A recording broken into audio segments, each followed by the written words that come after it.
objective here is to get you started on a path to returning to normalcy as best we can. So to that end, understanding that every bit of your government is 45 minutes the other direction, we've gone ahead and brought your government out to you. And in fact, this room, which used to be something that we rented out for events, this room actually, from this point forward, actually becomes a sort of a kiosk, if you will, for some government services. So while it's unfortunate that we're doing that, this is the first event that allows us to do that. It does expedite a plan that we were already on. So with any luck, here in the very near future, pulling permits for things like beach mouse and things like that, you'll be able to do that here without having to drive downtown.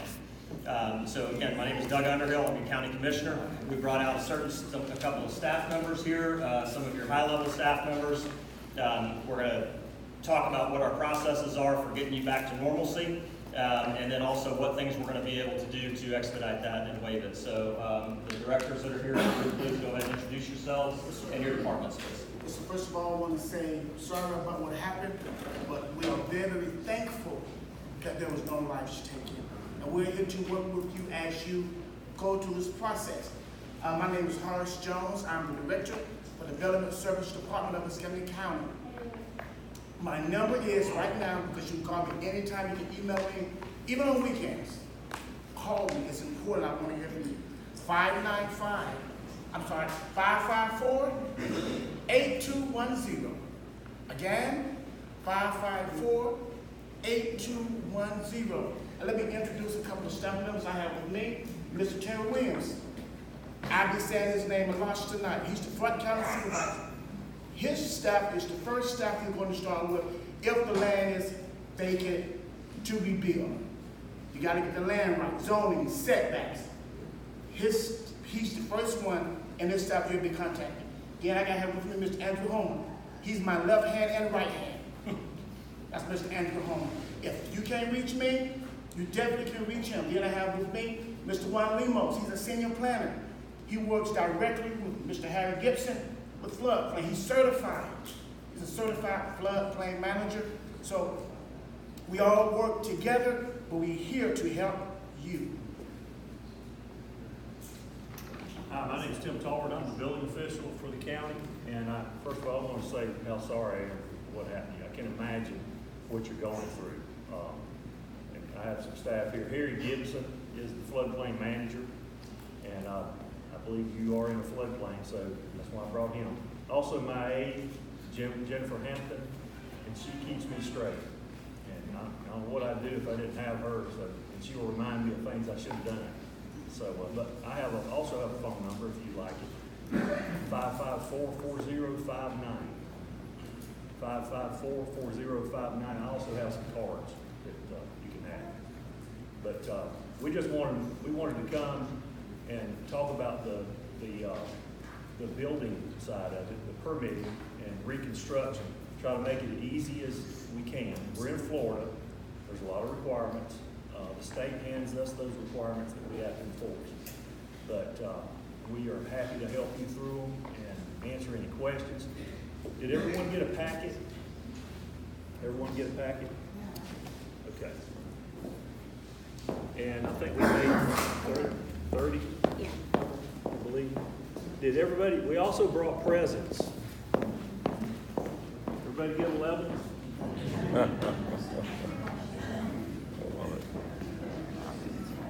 But the packet, if you have any questions, please give us a call. And I know most are totally destroyed, but there are some that have some damage, and there are, I guess, some units that have hardly any damage or no damage. But you have no power on anything, is that right? No sewer, no power, no water. Okay. And I'll do my best to get power turned back on. I'm going to try to call some folks I know from Gulf Power tomorrow. I plan on being there tomorrow to make sure the ones that we want to release power on are safe. And Gulf Power has a policy that when the meters are pulled, a permit has to be pulled and we have to inspect it for them to release power. We will tell them everything's safe and they'll actually turn the power on for you. And even if there's no damage, and Doesn't sound like there's any damage on some of them, but that's their policy we have to go through. Also, you can pull the permit. Anybody can pull what we call it a site permit. You can pull that permit, fill out an application, and I believe we're gonna waive the permit fees, hopefully, or someone's gonna pay for you. So we're not gonna worry about the permit fees. But we do need to get power on the units that need power. The sewer, that would be, is there damage to the sewer lift station? Destroyed. Okay, And our unit is untouched, okay. the next door neighbor. So, did someone pull the water meter? Yes. Okay, and that's an ECUA out here? Yes. And that's a question they'll have to answer. I would think that, each unit had its own water meter, I'm assuming. No, Okay, well, just one meter. they'll have to address that, and if they require any permits, we'll be happy to issue those and do the inspections as quickly as we can. I guess we could take some questions. Does that conclude all the staff members that we wanted to introduce? Yeah, mine. Okay. Yes. Go ahead. Hi, I'm Samantha Bolduc, Muscogee County Natural Resources. I'm filling in for Tim Day. I'm here to answer any questions you might have about beach mouse or the Habitat Conservation Plan, which we are a long way from right now, I know, but I'm here for Tim. So his business card is on the table if you have any questions for him. Okay, and then finally in the back in the blue shirt is Jonathan Owens. He's the District 2 Commissioner's aide. And not quite all the way in the back. Some of you met Jonathan day of. He was out there on site. And actually it was Jonathan was really the reason for putting this together, pushing me to try to get the information to you here at home instead of making me come downtown. So thanks to Jonathan for that. Anybody else whose somebody you listened to or you heard something here and that you don't quite remember that person's phone number or who it was that said that, my phone number is 595-4920. Also district2@myescambia.com.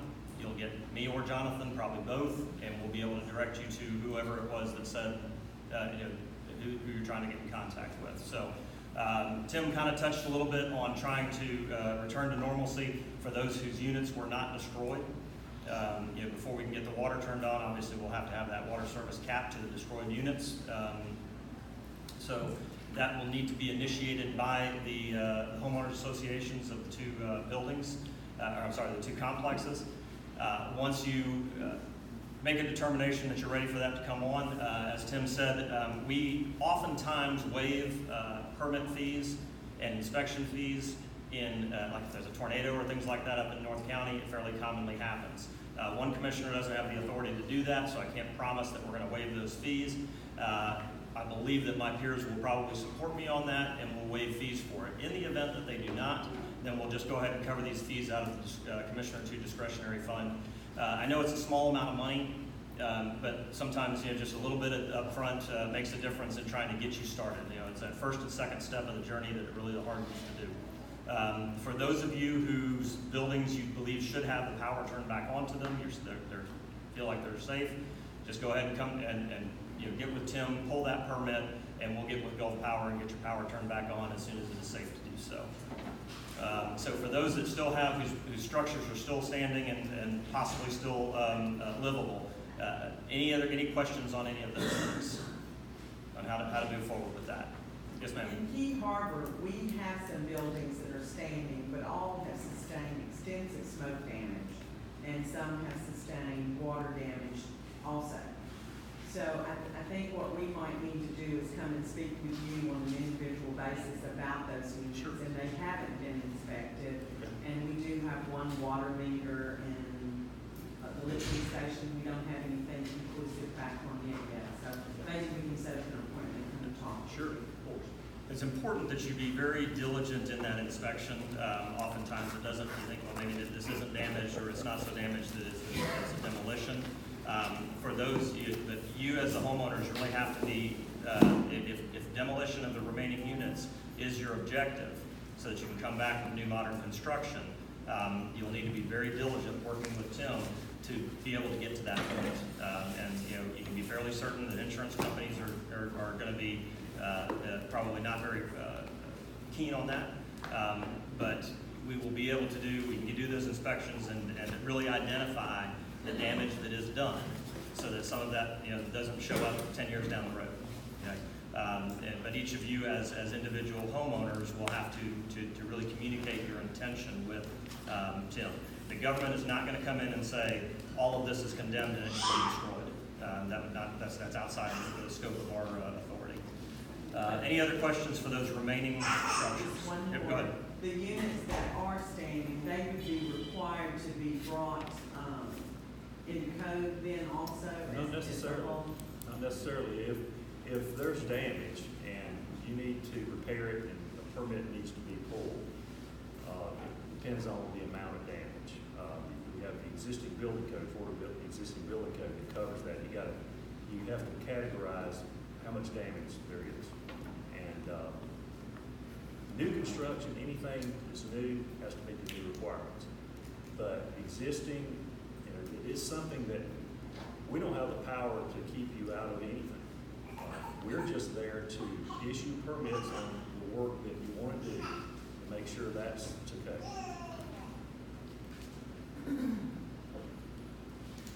All right, any other questions? Yes, ma'am. What about sewage? Do we have sewage? The sewer would have been turned off when the water meter was pulled. So any units that would be able to have water turned back onto them would have sewage service turned back on as well. Now, if you have a lift station or anything like that, if ECUA cannot determine that you would have sanitary sewer service, then they will not turn the water back on to that unit. Yes, ma'am. Yes, sir. Someone here from the floodplain commission, is there anything stopping it from rebuilding on that aspect? It would just be the height. It would, if one of the structures is completely gone, when you rebuild, you would have to rebuild to the height, the current height, above freeboard. But it wouldn't prohibit you from building in that footprint. And Harry pulled the maps from previous to now. There has been no change in your designation, so it should be at the same level you were at with the freeboard and all included. However, the new maps might possibly change, but those have not been adopted yet, so you don't have to worry about that right now. So you can rebuild, even though you might not be able to rebuild it if it was built today. You may have to rebuild a little higher off the ground essentially, but you could still go back into that footprint. Our building's on a slab. Okay. His question, we're on a slab. Okay. The building was built in '84. So we will want to repair the building. More than half of it has probably been destroyed. Then, yeah. Then We're in then- an AO flood zone, which. And there's some information in your packet about substantial damage, and you'll need a determination whether it's substantially damaged or not. And that information, that we'll need to make that determination is in that packet. We need to get a packet, where are they? Oh, they're Just right. get me- No, they're out. They're out. Because, in that packet. Here, more. I got one. We'll share one. We thought we had more packets than owners. If your unit is damaged and you wish to rebuild, you're talking about slab on grade. Speak up if you can. Speak up. Okay, if it's damaged, and for the instance here, this gentleman's slab on grade, if it meets the substantial damage requirement, which is 50%, it costs more than 50% to rebuild to the position it was in prior to the fire, and that is the value of that, the market value of that structure prior to the fire, then it'll have to come up to the current code. And we can use the county assessor's tax rolls, or you can get your own appraisal. But the 50% rule is very simple. If it costs more than 50% to bring it up to the current the standards it was prior, or to the status it was prior to the event, the fire, then you'll have to bring it to the current code. Can we have someone from your office inspect the building and tell us? Yes, sir. We don't have to do that. And that information follow it along where it's talking about, substantial damage or notice of determination, and that you follow those steps, and that's how we make that determination. But the question was, are you all gonna do that inspection? A part of that, yeah, to Okay, make that when- determination, when that's a will that part of be it. done? I'm Can we have a date, when you have that date on when? Well, we'll have to have that information. Before you do it? Yeah, we have to, yes. Okay, is there a date for giving this information to you? Tomorrow. Okay, all right. Now, one more question. In this packet, I didn't see a list of all of the ones of you who are represented here. We need a list of who you are, Okay. who you're with, and phone numbers, Okay. and email I actually address. have cards. We have kitten cards. Okay, can we have for everybody? Sure. They gave it, but it's still too quick to write it all down, so. Yeah, we've got cards. We'll be happy to stay as long as you guys need us to get the information. And for those who, which is paralleling with again, for those who came in, who did not hear my name at first, my name is Horace Jones. Of course. I'm the Director for Development Service Department of Escambia County. My number is 850-554-8210. What was your department again? Development Services Department of Escambia County. Planning and zoning, if you can remember that. Planning and zoning. For those structures that were destroyed completely. The Land Development Code does allow for you, because your zone is MDRPK. Some changes have occurred with that new zoning designation. But the Land Development Code does provide a special provision for structures that have been destroyed by acts of God or a fire, it says specifically. You can go back, you can build in the same or lesser footprint, and we will go back, if whatever the setbacks is at that time, you go back and build in that same area, same square footage, same amount, your setbacks gonna be as they were. If you go bigger, that's when you may have some challenges with your setback. That's what's going to be very, very important. When you come in, you'll be dealing with Mr. Terry Williams.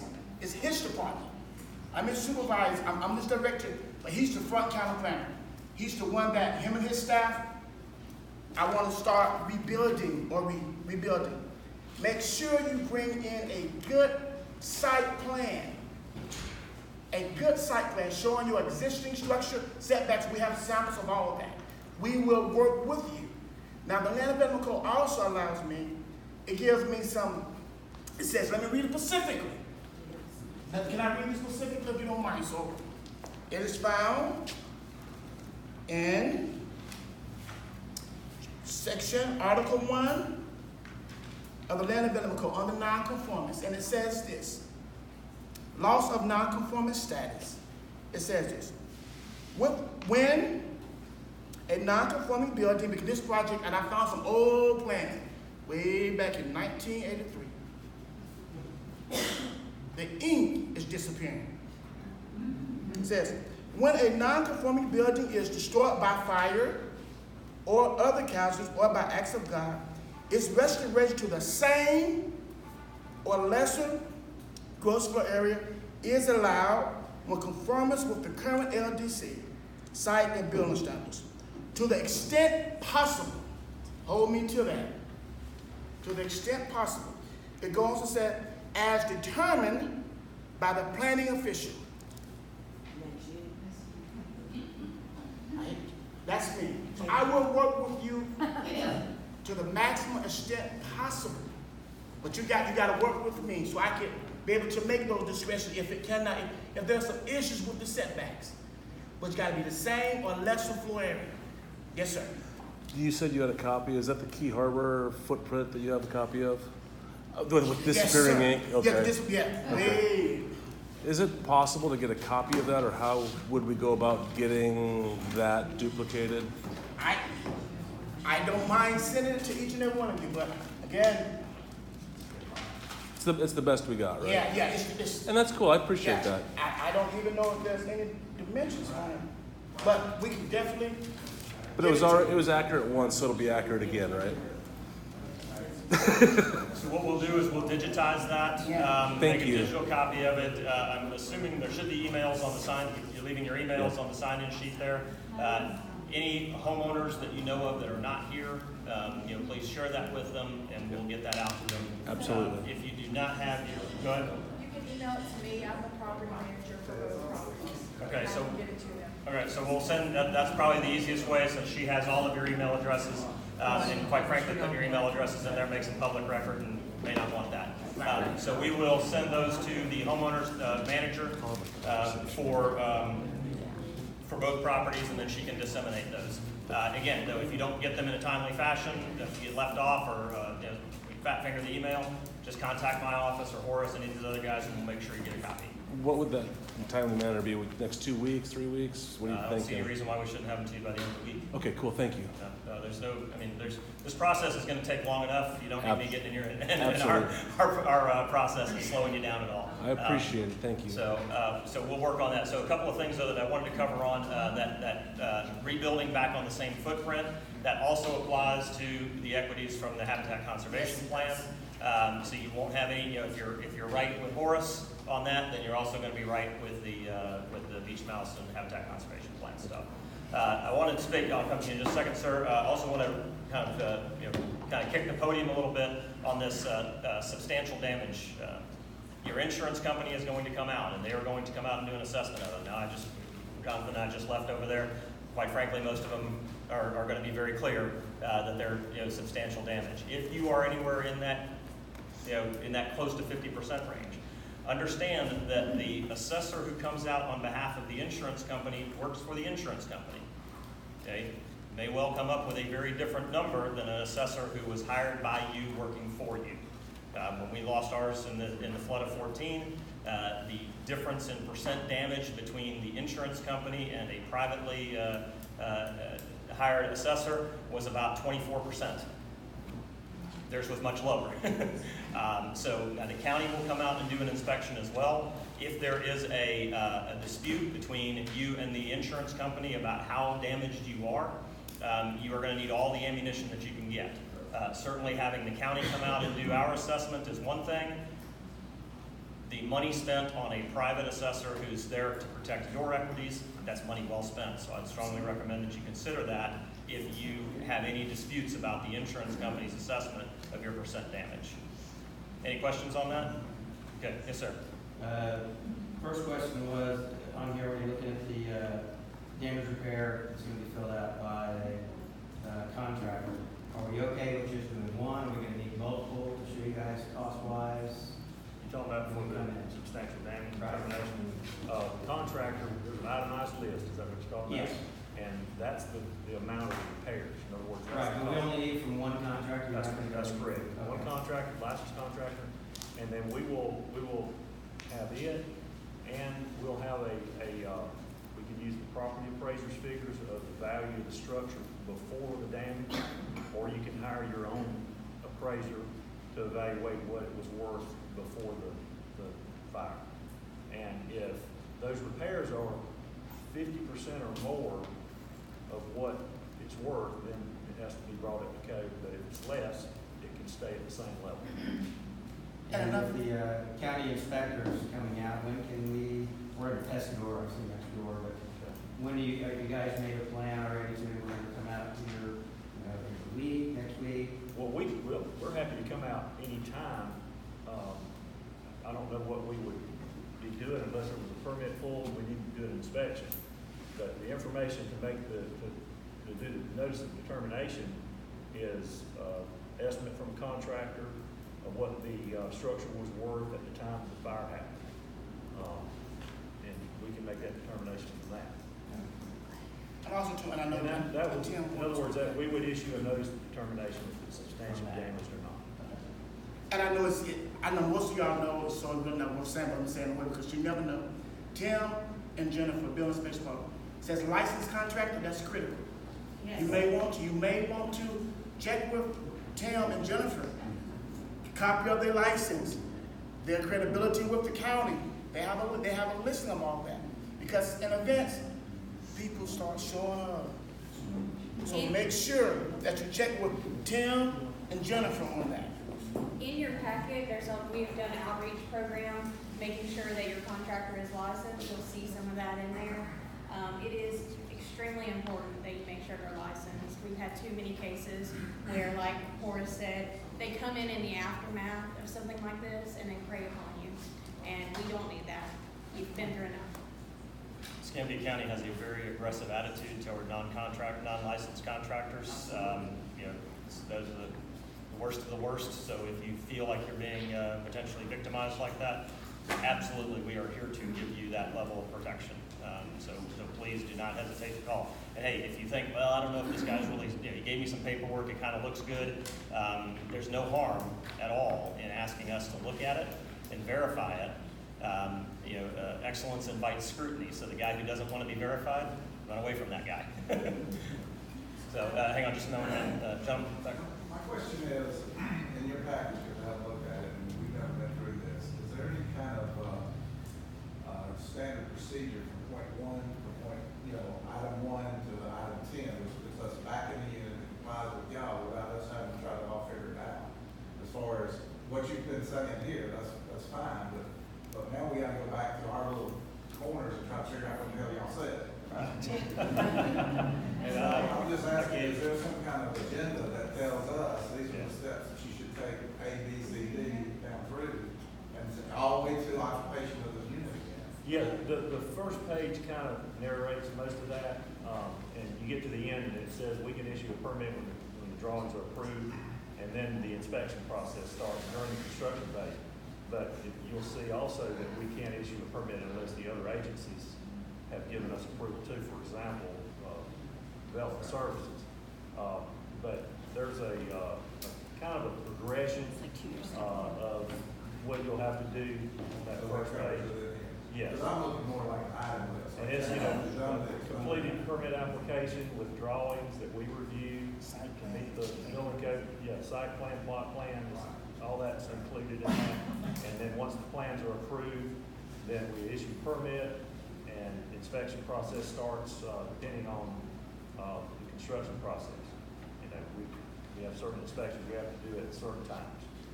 And any information you can, flood zone information when you see for vacant property, when you see me, make sure you bring that with you.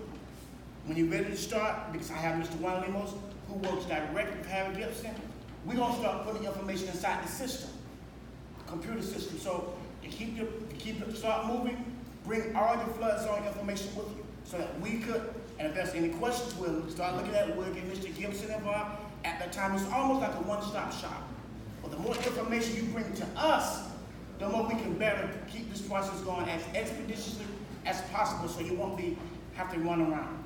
We'll make it happen for you, but give us the information so we can help you get to the end point. Go ahead, sir.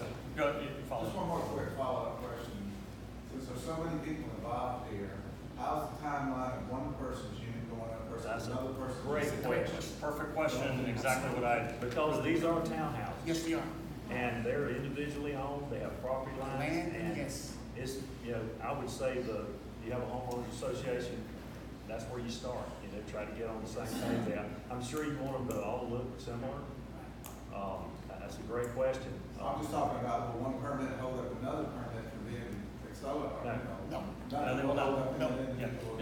Your properties are individually owned, so each of you will be conducting your activities with the county as an individual. Now, I will tell you that if you look, there are still large chunks of slabs all over Burrito Key after Hurricane Ivan. Many of those, Colors on the Key is a prime example, where there were multiple owners. Those owners were not able to come together and really kind of come up with a plan for reconstruction. So that if you're unable to come together and work together on moving forward, those things, that is a very real risk that could end up holding you up. Because keep in mind, you're bound to the county's rules as an individual homeowner, individual property owner, but you also have guidelines and instructions that are signed off by, that are part of your HOA. And you'll have to work together as an HOA as well as an individual to ensure that you guys don't get in each other's way. Now, what we can guarantee for you is, I mean, we are, the level of commitment that we're talking, that brings us out here today, you will have that same level of commitment every step of the way, that these guys, if they have to come out of their suit and tie office and get this done themselves, that is what we are going to do. Oh, absolutely. So, not that he's got, I say it jokingly, Horace is always very well dressed. The rest of us aren't exactly suited. Yeah, but we will, so we will walk with you every step of the way. So there is an iterative process, but it's an iterative process. Each of you as individual homeowners have to walk on your own while also working together as a team to get your complex rebuilt. So does that answer your question, sir? Okay, thank you. Ma'am, you up the front had a question. I did. Back to the assessor. Do any of you have a list of private assessors that you could recommend instead of us just calling and figuring out? It'd be tough for us to recommend. Yeah. So just go Is that a online. conflict of interest? It could be. It's hard for the county. We can't get involved with making recommendations. Jennifer, well, how come you didn't recommend this person? And so we really have to stay out of that. And keep in mind, you can use the county's property appraisers figures too. They're free online. That's at escpa.org. You can do a record search for your property, and it'll tell you the last assessed value. And then if you look at that number, Harry typically adds 15%. Well, we'll have to ask the property appraiser what to add, if any. I talked with him, it's 15%. So if you look at the value of your property, the structure, add 15% to it, and that would be what we would consider the market value unless you have it appraised. What about the land at that point? The land does not count. So before we move on to the next question, I want to tag a little bit more on those collective things that can harm you or slow you down. Some insurance companies may be very quick to pay, others not so much. Some of you may have cash in the bank that you can build with cash, and others may not. So you will have to work together as neighbors to make sure that the progress of one doesn't unintentionally harm another. Based on what I've seen so far, you guys already do a lot of that. I've communicated with a lot of you guys with regard to the ice cream store, and the issues there. So I know that I'm fairly confident that you guys will be able to really be cognizant of moving together individually, but also as a team and as neighbors. So yes, sir. Yeah, I spoke to the San Diego County tax assessor about our taxes, which are going to be due in the fall. He said that we're going to get taxed from what the building was worth January 1st, which means 6 months of the year it was worth that much. The next 6 months it's worth next to nothing. Now, is there anything you could help with? The tax assessor, I cannot direct the tax assessor. Tax assessor is a constitutional officer, derives his authority from Tallahassee, the same as I do. So you should consider us more or less at peer level. I will say, and keep in mind, you always have the ability to dispute your taxation level. Okay, and for each of you who has been damaged in this way, you've lost 100% of the utility of that facility. I would if I were one of the homeowners, I would take that tax assessment in. And while it is true that the way that it works is the value on January 1st, I think that it would be a very reasonable argument to make with the tax assessor to make an adjustment accordingly. Now, whether or not he chooses to do that is entirely on his authority. Everybody go at one time. Yeah. Yes, sir. Hi, and Keith Harlow. Have y'all heard anything from the fire marshal, state or local, as to the determination of Keith Harlow? The investigation is still underway, so I don't know. I have the answer. Short answer is no. That I have not. And don't take this as a complaint, but you have Gulf Power, and you have the Emerald Coast Utilities, and then you have the Building Inspection Department, and eventually planning and zoning, and so forth. And it seems like the communication, especially under this situation, does not get back in a quick time. It's almost like Gulf Power says you got to go to the building department. The building department says you got to go to the fire department. The fire department says you got to go to the state official. The state official hasn't sent anything back.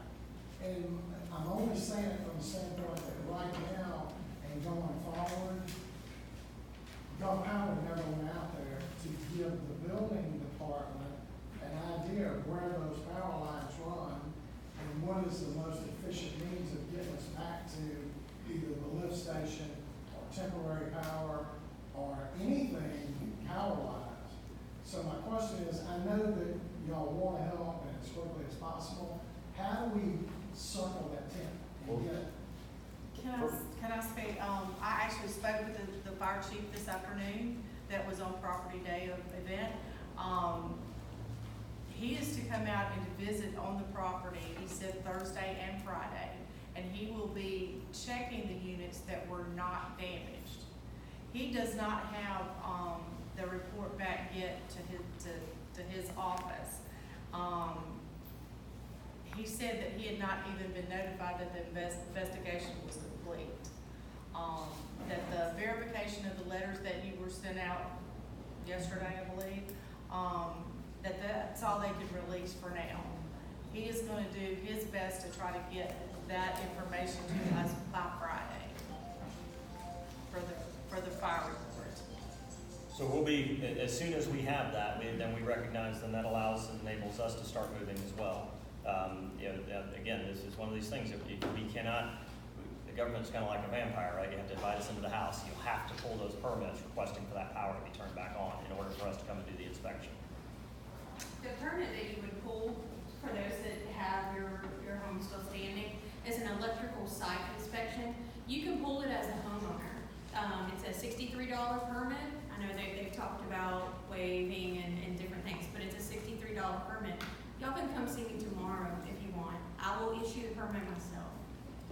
And I want to be clear too, that's Gulf Power's policy. They Yes. require that permit and us to inspect it before the power can be turned on. And that cannot be done until the inspection's over with? They want, Or the they want investigation's us to over with? put a sticker on the meter and release it to them before they will We turn the can, power on. as soon as I issue that permit, I can immediately set up your inspection. If we have someone in the area, I can see if we can work that out, where they can go ahead and come out. Otherwise, it's next day service, so. Is our site considered still under investigation? Yeah, until we have the final report, yes, it is. And then we can't do anything until that final report's issued? You do have you still have access to your property, Right. you have the right. But as far as turning power Oh, and no, water? we could go out tomorrow. Okay. My problem is, Brian, that Gulf Power, even when we give the okay to do it, they're gonna say who's gonna pay to get that lift station panel box out there, and it's not.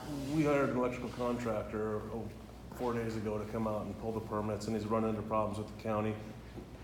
He's running into problems with Gulf Power, not the county. I was gonna say. And you guys have been great, and I really respect and appreciate everything you're doing. And we've run into problems with Gulf Power not doing anything until after the inspection, until the site is released, is what we're hearing from multiple And sources. your electrical contractor has already been out on site? He's came out and looked at it, but he can't do anything until we pull a permit, and he can't pull a permit until Gulf Power tells him he can. Who's the contract? I'll get you that information. Yeah, get him working directly with Tim Yep. Tolbert, and let's expedite that process. Yes, ma'am. So my question is kind of piggybacked on that one, because Tuscador is in a very different situation than Key Harbor. We are all 12 units under the same roof with more than 50% of them being destroyed. You guys gonna be able to come out and issue a permit for a unit that's sitting next door to one that's not? Sure, we can issue a permit. All we need is an application filled out, permits issued, inspection called for, we go out. Can be done the same day. But is it possible for that to even be turned on part of the building and completely destroyed? At the inspection, our electrical inspector would take a look and make sure that everything's okay for them to shoot power. The site inspection permit is only for our inspector to say, yes, power is able to be shot to that property. If that service is safe, we're gonna release power on it, and then Gulf Power can. Well, I guess that's my question. I don't see how that can be safe under the same roof and the same power feed. And we won't know that until we inspect. You're right, that seems. That's the inspection. In your case, it is, because it is under one roof, if you can't secure the envelope of the structure, that's gonna be problematic. Yes, Is any, who's here for Tim Day? I am. Do you know if any of the properties that were involved fall under the Beach Mouse Habitat Plan that is associated with what? So all three properties have some portion of beach mouse habitat on them. I have a map that we can look at the end of the meeting. For the 2 condo properties, it's just 2 small patches at the back of the property. For the single family home that was destroyed, it is both behind and in front of the property. So they will have to go through that. Not if you build on the same footprint of the prior structure. So if you keep to the same location and the same square footage, it does not require any permit. And that's the same for us, again, and it got the same size, same square footage, and that's almost standard, even with Tim Day and his, the Beach Mouse. And one more, on the tax issue, during the storm, when I was affected, I went down and talked to Mo, go down and talk to the appraiser. He lowered the value during that time frame, so it's not an unreasonable request to go down there. He works with people really well, he lowered mine and many others. Yeah, your tax assessor has actually done a very good job of recognizing the impact that has on people and making adjustments. When you come down and talk to him, most people that I know that have gone down and asked for an adjustment to their taxes, well, I'll say 100% that I know have gotten a fair conversation with him. Many of them have resulted in lowering taxes. Very strongly recommended to do so. Next question. Okay, we're kind of covering all kinds of different bases here. The lift station that services the remaining 6 units, you've had that. That we pulled the pumps out of it, we need to replace it. Okay, the entire lift station has to be replaced? Right. Okay, and that would then be a common area act expense, correct? Yep. And are you financially in a position that you're going to be able to do that? I believe we can take care of that, yes. Okay, so that will have to be done before you can get your water turned back on. Right. So for those that are hoping to get back into their houses in the short order, really it's going to be power, water, and sewer getting turned back on to get you in there. So. There is a situation with townhomes building them at different times that you have to be aware of. It depends on the insurance company and who's willing to rebuild now, later, but each one, you could build 1, 2, and then one's not built, and then so on. And a lot of townhouse complexes like to run the utilities under the townhouses now. And that poses a problem when you're rebuilding after an event like this. Ivan, it was a problem with some units because they weren't all rebuilding at the same time. So infrastructure design. design. An easement for those utilities to go across those different properties, and it can be a problem. So we'll be thinking about that. I have heard that Key Harbor as a HOA is required to rebuild. Is that correct? Yes. It's in our contract. Key Harbor is dual houses in each unit. Right. And we share a wall. Right. Yeah, they're considered townhouses in the building code. You have what's called townhouse separation between those 2 units, and it's basically townhouse duplexes. And now keep in mind that your CCRs, that is a contract amongst and between y'all, and the county is not actually a party to that, okay? So unless you collectively, through whatever process you have in your bylaws, change those CCRs, they will absolutely apply to your construction. And all we do is, through the permitting process, is just check it to make sure that it's compliant with that. We do not have the ability to budge on that at all. That's not the government's place. That's a contract by and amongst all of y'all. I think the association we have to resolve, we decided to do something different, as I understand it, now maybe I understand. With 2/3, but anyway, that's between the association. Yeah, and understand that the government does not have an opinion. I was just wondering. Yeah, and we just will not have an opinion one way or the other about what we do, about what y'all do on that. We will respect whatever documents that you, as an association, have registered. Yes, sir. Is there an advantage of having one contractor to do the whole Key Harbor? In my view, probably would, and one designer too, one architect or engineer. Yes. I mean, it would be an advantage, I think. You would certainly, I tell you what, a large, 15 to 20% of any construction contract is mobilization and demobilization costs. So that if a contractor rolled out there to build all of them, I personally would expect to see a savings in that.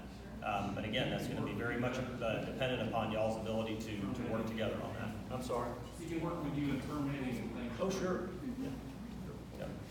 Question I had, you mentioned earlier 15% added to the assessed value. Yes. It seems a bit low, and that's gonna be ammunition for the insurance company to use. Is that an Well- official statement by the county? But you don't have to use that. You can get an appraiser, That licensed really, appraiser. that really is determined by the property appraiser, and we will make sure it's still that way. It could have changed. For those of you that the units were destroyed or you meet the substantial damage, what you'll need to get when you come in with the plans, when you come in to get the permit, you'll need to have an elevation certificate. So you might want to look into that now. I And that's in have the that package maps. as well. I have the maps up here. Unfortunately, there'll be new maps probably mid-next year. I can't guarantee a time, I don't know yet, but there'll be new maps that'll be coming out within the next 12 months.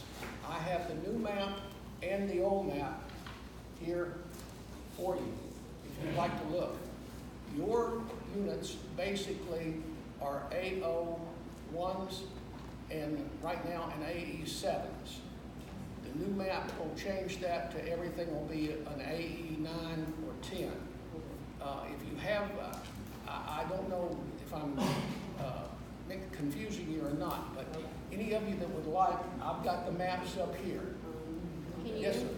Now, if we go ahead and pull the permits, will the permit date tell us which system we're on? So The if we go date ahead the and permit have is a permit- issued, the date the permit is issued is the map we go by. But if you permit with the old maps, which are 2006 maps, and the new maps come out and are more stringent, which they will be, then you might not be in compliance for the new maps, and it may cause you a little more money on your insurance. So you might want to look at that. You're not that far apart from a 7 to a 9 or a 10. When you say a year from today, like, you mean in 2020? Hi. Okay, so I'm Juan Limos. I'm your map modernization point of contact. So let me explain this process. I know some of you have heard this before from me because we've been preaching about this for the last 3 years. These maps have been ready since 2007. It's a FEMA process. It's federal government. They contracted with the Northwest Florida Water Management District. They're the contractor for the map modernization. So we kind of just on the standby for them to submit everything they have for us. There is a 12-month process that they're supposed to follow by law under the federal laws, where the Water Management District will come down here. They're going to have 2 public hearings, as where you as the property owner get the opportunity to come and look at the new maps. Ask questions of their engineers, not our engineers, their engineers that created these maps. At that point, they have what is called a 6-month cooling period, as where you as a property owner can challenge that information on your own property, on your individual property only. You have to provide whatever you have in hand to say, hey, I completely disagree with those new maps. Here's my engineer's findings. You talk to FEMA, they decide yes or no. That's between you and them. Once that 6-month cooling period is over, they get 90 days to review whatever changes they decide to make to those firm maps. And after that, those maps get presented to the county. The county then has the ability to either adopt or not adopt those maps within 90 days. If we choose not to adopt those maps, you know what happens with that. We, out of the National Flood Insurance Program, the 20% that you currently save on your flood insurance, just because we as a county participate on that National Flood Insurance Program, is gone. You won't be able to get federal insurance, so we will have to go with private insurance. So it is a choice, and the county commissioners will have to make that choice at the time those maps are presented to us. What is important to you again is, we will permit you under the current 2006 maps. That's important. We want you to be aware that there are new maps coming, and your elevation is gonna go up 100% of the properties. Not just the ones on the AO, not just the ones on the AE, all of them are going to AE, period. That's a special flood hazard area, high risk. How it's gonna affect you is on your insurance, and we have no control over that. Okay, this is between you and your insurance agency, whoever that people may be. But you guys keep in mind, you're already elevated, probably well above 9 feet on Key Harbor. Let me keep on talking here. 9 is what the new one is. We still have a 3-foot freeboard on top of that 9. So the top of your finished floor needs to be at 12 feet. And if you are elevated, the bottom of your cross members need to be at 12 feet above mean sea level. How we find that out is through elevation certificate that you are going to submit when you're ready to build your house. Any questions of the process? Yes, ma'am. Okay, the elevation I have now is good today. If the map changes, it's not good, I have to have another elevation, correct? Okay, so if you build to today's standards, we're gonna issue your permits, you're a happy camper, you're living in your house. Your insurance company is probably not gonna say anything until we choose, hopefully, to adopt the new maps. We already know, because FEMA has given us preliminary maps, that you're gonna be higher. What the insurance agency is gonna do is, a month later, after we adopt the maps, they're gonna say, guess what? You don't meet the current requirements. So now, let's talk about rates. And we added it, because we have no control over those insurance agencies, and whatever rates they have. So our suggestion to everybody, and it's been like this for the last 2 years, when you come and see us, if I'm there, some of you have spoken to me about it, I will tell you, I highly recommend that you plan your new house structure with the new maps. You know they're there, they're not going away. Unless you wanna challenge them, they're not going away. Okay, so build to that. So when we do in fact adopt those maps, when and if we do, you're good to go. You already meet the new standards. So you won't get no nasty phone calls from your insurance agent saying, hey, we need to raise the rates. And I have Let me pile on to that. Folks, there is absolutely no way that a Board of County Commissioners of a coastal county will not accept the FEMA maps. I mean, so it may seem tempting in the short term to try to build at that lower level. We will all assume that once you build back, you will be in those properties for the rest of your natural lives, and perhaps the lives of your children. Be very careful about trying to get something done under the current, when you know that change is coming. Think long ball, and you would be very wise to think about going ahead and going with the new 9-foot plus a 3-foot of freeboard. It will pay out in spades over the duration of your ownership of the property. It's an investment. The majority of you will be, right now, are in an AE7 or an AO1. Now, the AO1 is going to disappear, and then you're going to be in an AE9 or an AE10, which means you've gone from 7 feet with the 3-foot freeboard to be 10 to now either 12 with the 3-foot freeboard or 13.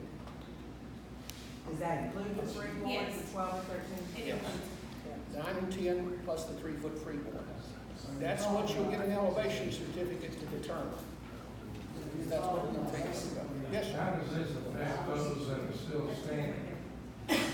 Those that are still standing, if they do not exceed the 50% rule and become substantial damage, then they can be rebuilt the way where they are. No, the existing ones. So you got grandfather. Yeah. So your grandfather. Your grandfather. But I'm going to tell you, like I tell everybody, this is nothing new. If you ever hear me speaking about flood stuff, keep up with that stuff. I was going to call it something else. FEMA, the NFIP has been in trouble for a long time. I'm just keep up with your legal, all the mumbo jumbo they got up in DC right now when it comes to National Flood Insurance Program. Okay, because grandfather to me is a false sense of security. You're really not paying what your dues are. And I know you don't want to hear that. Okay, that you are on a special flood hazard area, you were built 20, 30 years ago, you met the standards back then, we don't just grandfather you, you're gonna give us $300 a year, you're good to go. That's not gonna last forever. So just keep up with the laws and how they change it. Because NFIP is really, I'm not a politician, so I'm not even gonna venture to say which way they're gonna end up going to fund the NFIP, but it seems like every year they're having all kinds of hearings about funding the NFIP, which makes sense to us. They live here by the coastline and say, hey, we need that program. Politicians sometimes don't get this up in DC, so just keep up with that stuff, because grandfather is a great rule to help a lot of people that has built houses or purchased houses that are older, built under the standards that were in place at that time. But that doesn't mean that grandfather's got to stay there forever. And I think there's a lot of people who's going to get a big shock if they decide to get rid of that grandfather rule.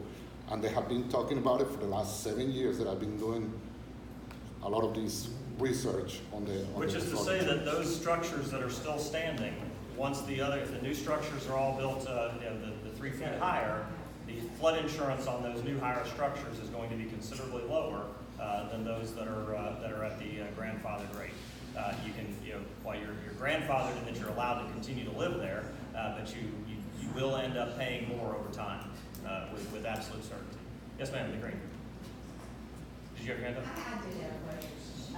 We're neighbors, so our situations where they're attached, and mine is probably going to be, I'm hoping it's open. It's smoke, water, everything damaged. So if they're connected to me, and mine's a total loss, what happens to them?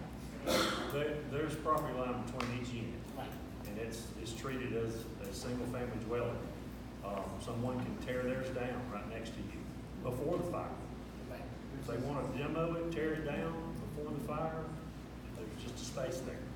Yeah, that's so bad for the community, because then you have, all this and it's new, nice, and all of it, and then you've got these oddball, But if they remember, you drive up and down the coastline, and you lived here long enough to know that it doesn't matter where in Florida, Mississippi, Alabama, well, the ones that got laws anyway, Alabama, and you'll see different houses. You see one house that is built right on the ground, and the next one is 20 feet up in the air, and that looks horrible. Laws change. And I'm assuming that's Key Harbor, right? Yes. Yes. Okay. And the other is a true condo, I believe. Yes. Or a slab. Right. Yeah. So if you, just the other side of Snug Harbor condos out on Gulf Beach Highway, there were some townhouses right there along the water. I think there were quadplexes. In some of those cases, the one on the end and the 2 on this end got torn down, and the one in the middle is still standing. You're right, it certainly does not leave you with an aesthetically appealing thing, which is why it is truly, truly important that all of you as an association work together to get to a goal that the end product is at least as aesthetically appealing and livable as what you've lost. What if the CCR requires them to all look alike? So then now we all, Key Harbor, for instance, you've got 6 of the units that are standing, but the CCR, which we have to live by, requires them to all be alike on the outside. They have to be identical. We can't build new and state Can't a code use and different still match. colors, can't use, the Change the CCR CCNR. requires it. Can that be used with our insurance companies, because we have to follow our CCRs?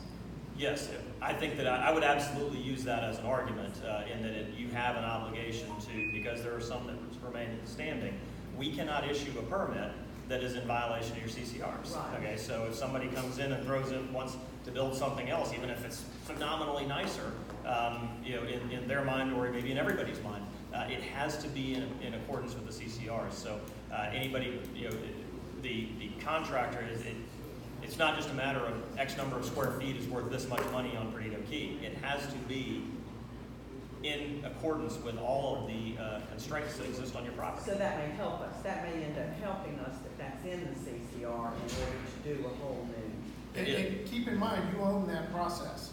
Okay, that's a civil matter between y'all. Yes. That we're not, I know. outside of us. But I just thought you might have a little bit of advice to some awfully stressed folks. And just a heads up, as a potential area where there might be some conflict, is for those properties that are not damaged. If your properties were hardy instead of wood on the outside, that fire might not spread as fast. Right. So there may be a group amongst you who want to have hardy instead. But that would be to apply a change to your CCR that those homeowners who do not have damage would then incur costs to go to Hardy. That's what you guys really have to work out as a community. And whatever you do come up with as your solution, that is what the county will apply. And we, as far as the colors, and that's something that you, as Commissioner Underhill said very, very well, you will have to basically enforce that, because what I have seen, even with Ivan, with subdivisions going back with covenants, for example, I don't care what my covenants say, I don't care what my restrictions say, because I'm mad at them. And then they want us to fight that battle with. We don't expect you to do So I'm just saying, hopefully, we're gonna stress the unity so you can't have that. And ma'am, you did bring up an excellent point in that you said we're getting a lot of information thrown at you. It's like the saying, drinking from a fire hose, right? Not a good time to have all this thrown at you, and we're big nerds about all this. You hear all the acronyms. We don't always think the way other people do. We're your county staff. Call us, reach out to us, and we will navigate you through this. And we appreciate that. And if I might just say, on behalf of Key Harbor, during the fire, I have to commend Commissioner Underhill's office. Jonathan called me, I don't even know if he's still in the room, but Jonathan called me at probably 5 or 5:30 in the morning and said, I'm coming to you. And he couldn't get to us because of the traffic and the fire trucks. And he stopped by Commissioner Underhill and got a jet ski, and he got to us. And he stayed there with us all day. And I want to commend the Commissioner's office and Jonathan for helping us when we so badly needed it. Guys, I'll tell you, the very best taxpayer dollar you spend is that man's salary. There's nobody in this county more committed to constituent engagement than that guy. He's probably out there solved 3 problems since he walked out the door. So, yes, Sapa, go ahead. Does everybody know how to get an elevation certificate? The reason I say that, the county's got to follow the rules. Our insurance company told us, I hold the mortgage company, told us that if it's older than a year, you gotta get another. They're going on to follow the surveyor. If y'all already had experience with the insurance company, it's no problem. negotiate, not requiring 1 year. It depends on the insurance companies. They all have different rules. But I've heard that before. And I'll say the 1 year rule for the shelf life of an elevation certificate is pretty close to standard. Some insurance companies are a little bit more lenient about it, but very few. The county, as far as the county's concerned, is going to waive it, is that correct? We'll have to have one for your determination. If you have to have a substantial damage determination, we'll need one. You have to get a new one, not survey. Possibly not. If it's one that matches what the elevation is at that time, and it was done by a surveyor, sealed, we'll accept it. Okay, ma'am, do you have another question? I do. Is there anyone here from the county that's going to speak on the fire hydrant situation? I had hoped that Lois Benson, your representative from ECUA, would be here. She had a conflict and was not able to come. So in terms of, I know there's a lot of information out there about whether or not the fire hydrants were functional, whether or not pressure was suitable, and all that kind of thing. The details of that, I think, come out in the fire inspector's assessment of the event. What I am hearing, keep in mind that the ECUA is not a function of the county. It's completely separate. That's why you elect a representative for ECUA separate from your commissioner. What I am hearing is that water pressure on the island throughout the entire duration was 60 psi or greater, which is within the standards. You did hear, I believe, the ECUA representative was talking about that we are at the end of the line. Consumption on to the east of us does affect the rate, but the information that they are currently putting out, what their official statement is that it was 60 psi or greater throughout the duration of the event. Wow. It's just, you pay your taxes and you just assume that there's a fire hydrant standing there and that it's gonna work. The reality that you've experienced is actually true through many parts of the county. We just did an ISO study, and the single biggest impediment to lowering your fire bill, your fire insurance bill in this county, is insufficient water throughout the county. ECUA is working very aggressively, and they're charging you extra for their infrastructure to upgrade the infrastructure to keep up with the boom. When the boom took place out here in the southwest sector, we didn't put in the infrastructure that was necessary for that boom. Now that boom is happening up in Beulah now, and those folks right up there are unfortunately kind of suffering the exact same kind of consequences When you of the say infrastructure boom, following. when was that? Prior to Ivan, you know, the last building boom was taking place out here. We didn't get the infrastructure put in. 11 years ago. Hasn't someone been in front of the city commissioners or planning or zoning and request to upgrade the system, or how many times has it been there? That is a matter of ECUA's priorities across the entire county. I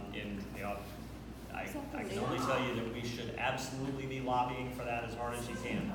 I'm okay. Recognizing, of course. Listen, are you filming her? Yes. I was filming the man asking the question. Okay, You're just filming her, don't sir. film her. So, If it's hey, incomplete. yeah, guys, listen, WAR has generally been very good. Hang on, I can respect that. I know that you will be very respectful of the emotional aspects here.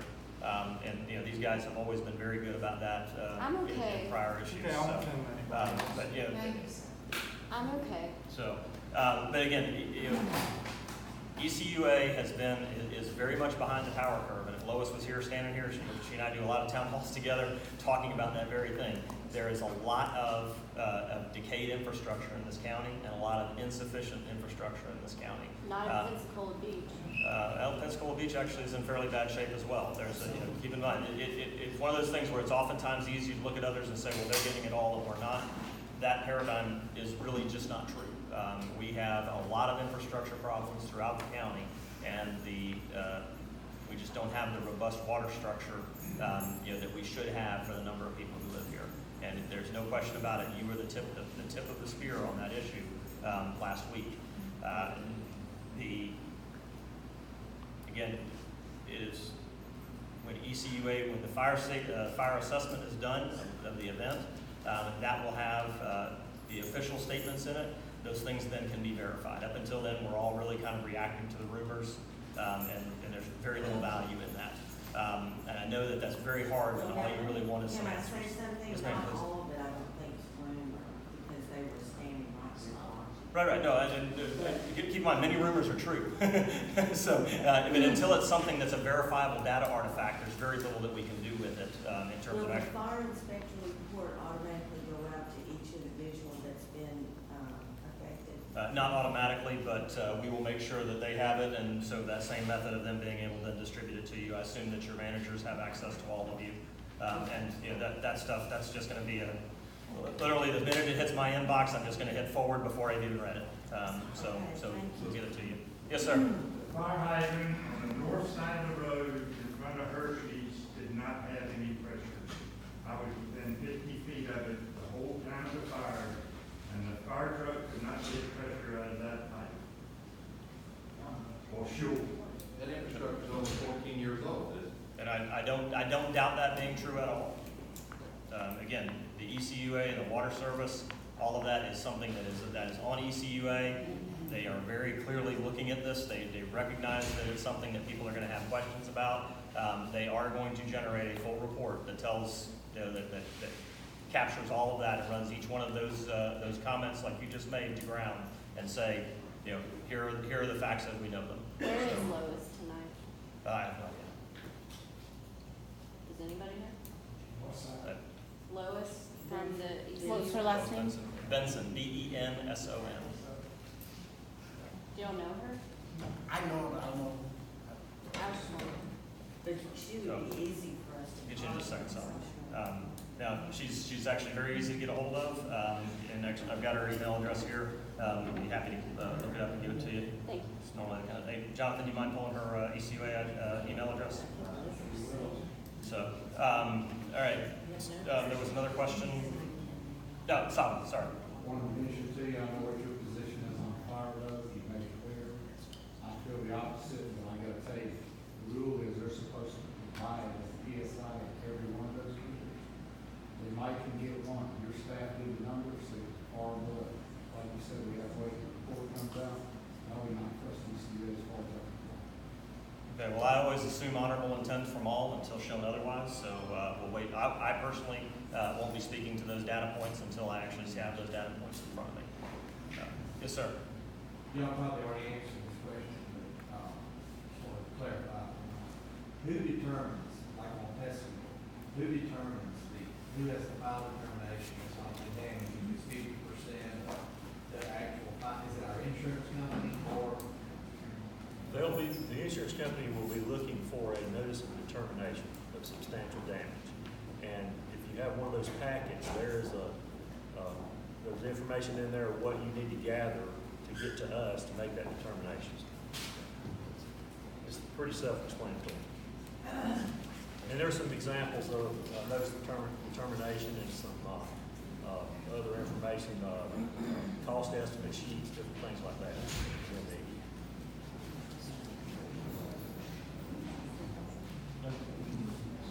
Let me go ahead and give out Lois Benson's email address. It's Lois, L-O-I-S, .Benson, B-E-N-S-O-N, at ecua.fl.gov.